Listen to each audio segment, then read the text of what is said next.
If you've been walking with God for a short time or a long amount of time, you've probably found this to be true at least once, that sometimes God's ways do not match our expectations. I remember just a few weeks ago, you've probably heard about Hurricane Helene that hit a whole bunch of states in the southeastern part of the United States.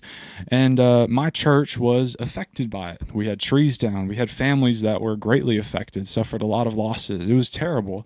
And I remember church was canceled for a little bit, and then finally church was opened up again, and we were able to have service and meet together. And I remember what that drive looked like when we were going back to church for the first time. Now, I thought that all the roads had been cleared out enough, but it was still, let me just say. So we put in our GPS to go to the church because I didn't have it all memorized. I made the trip a bunch of times, but I still don't have it all memorized in my head. It's a little over an hour commute for us. And so we put in this, and immediately the GPS says it's going to take about 10, 15 minutes more than it usually does. Okay, that's fine. I expected that. But then as we're driving, we get to be about 25 minutes away, says the GPS. And then it's like, hold on, we got to reroute you. I'm like, reroute us? Why? Where are we going? And it takes us down these back roads. And that was a really bad idea because we go through these back roads and all of a sudden these trees were down and we had to completely swerve off the road to get around them. We're going over these power lines that I'm like, I really don't want to be driving over power lines. I really hope that these are dead. I really don't want to die. I don't think I have any other choice because I don't really know where I am right now. It was terrifying. Trees down, power lines. There's this one point where there was a construction machine. Anyway, it added about a half hour onto our drive, more than what we were used to having. It was crazy. It was a very stressful drive, but eventually we got there. The journey looked nothing how I expected it to. The journey was kind of terrible, but we still made it in the end. And I think sometimes in life, we kind of have a start point, which is where we are right now. And then we have an end point, a destination in mind.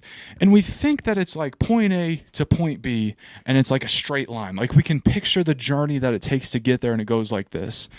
But sometimes life's journey is a little more complicated than how we originally imagined. No one embodies this greater than one character in the Old Testament of the Bible named Joseph. I want to read from Exodus chapter 37, starting at verse 5 for a little bit of context, then jumping to 9 to get on with the story. So verse 5 says this: Joseph had a dream, and when he told it to his brothers, they hated him all the more. So he had this dream where his brothers were bowing down to him symbolically. They got mad. Then he had a second dream.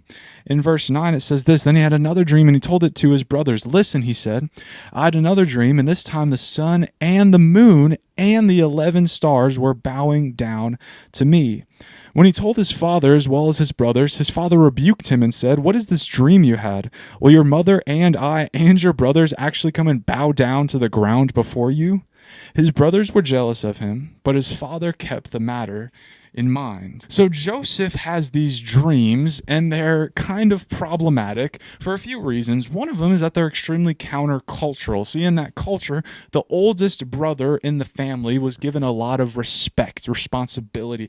He was given a largest portion of the inheritance. He was kind of the leader in some ways, or at least seen as the future leader of the household. Joseph was not the oldest brother. And so the fact that he's telling all of his brothers that you're going to bow down to me, and then in the second dream, the sun and the moon, so his parents and his brothers that you're going to bow down to me, is kind of problematic and extremely countercultural. So the brothers hate him because of this. They're like, of course we're not going to bow. If my brother ever said that to me, I'd be like, you're great. You're out of your mind, right? Of course, right? And they're like, of course we're not going to do that to you. And his father was like, of course your mother and I aren't going to bow down to you, Joseph. It says then his father kept it in mind, which is interesting. But so Joseph has this dream basically, where it's basically a dream that someday he's going to have some authority, some respect, some high rank. And so Joseph has where he is right now, and then he sees this end goal in this dream where he's like, oh, my brothers, they're going to bow down. I'm going to have some prestige, some rank, some authority. It's going to be awesome in the future. I'm going to have some power. But not everything quite went to plan for Joseph. See, what happens next throughout the next few chapters is that Joseph gets sold by his brothers into slavery into a foreign country. Things start to look better as he's faithful and he works his way up in the household until he gets falsely accused of sexual assault and then thrown in prison. So he went from a slave to a prisoner in a foreign country. And at this point, they probably couldn't care less if he lived or died. They could not care less about his well-being. Years passed in that prison. And pause there. Wait a second. Joseph is probably calling out to God, like, God, I've been faithful to you. I really have. And he did. Then why on earth am I in prison right now? God, you gave me this dream. I thought that I was going to be here right now, but right now I'm outside of the camera. I'm all the way down here. You can't even see how low it is in the camera. Like this is not at all how I thought that it was going to go. God, where are you? God, I thought that you had a plan. God, this is not. How many questions do you think that Joseph had? How easy would it have been for him to question God? And maybe you might find yourself in a similar spot questioning God, like, God, this is not how I thought this was going to go. Maybe it's a family member gets sick. Maybe it's you're having trouble paying the bills. Maybe you just got laid off from a job, or maybe you didn't get hired for a job that you kind of needed to get. God, this is not how I thought it was going to go.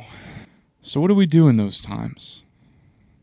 Well, let me start off with a reminder of scripture from Proverbs chapter 3. It's really hard to open the Bible with one hand here in the microphone, but we got it. We got it down. Took some practice, but we got it. In Proverbs chapter 3, here's a reminder for someone in that situation. In verse 5, it says this: trust in the Lord with all your heart. Lean not on your own understanding, but in all your ways submit to him, and he will make your paths straight. And he will make your path straight. But Jared, didn't you just say that sometimes our plans are like this and sometimes God's plans are like this? Well, I think that we see things differently. See, Joseph ended up from the prison cell becoming second in command of Egypt over a foreign country. How on earth is that even possible? It's only God. And to Joseph, it may have looked like, God, why on earth are you letting this happen? But to God, that was exactly what he had planned to happen. See, God never writes a chapter without a purpose. God writes everything with a certain amount of fine intentionality to detail. He's not a God that lets anything go to waste. So if you find yourself in a season where you're like, God, I did not expect to be here, one thing, stay faithful. We can look at the great example that Joseph set. Even though he was not where he thought that he was going to be, he was all the way down here when the dream said he was going to be all the way up here. But Joseph still remained faithful to God. And he was faithful to his master Potiphar, working diligently under his commands or in his household. Joseph was faithful to God through every high and through every low that he went through. So wherever you're at right now, remain faithful to God, keeping his commands and living a life that is upright and commendable. And for Joseph, it ended up pretty good. For you, I don't know. From what I know about God's plans, even if they're not what we expect, they usually turn out to be pretty good. Keep trusting. Keep your faith. Ladies and gentlemen, that's all I got. Peace.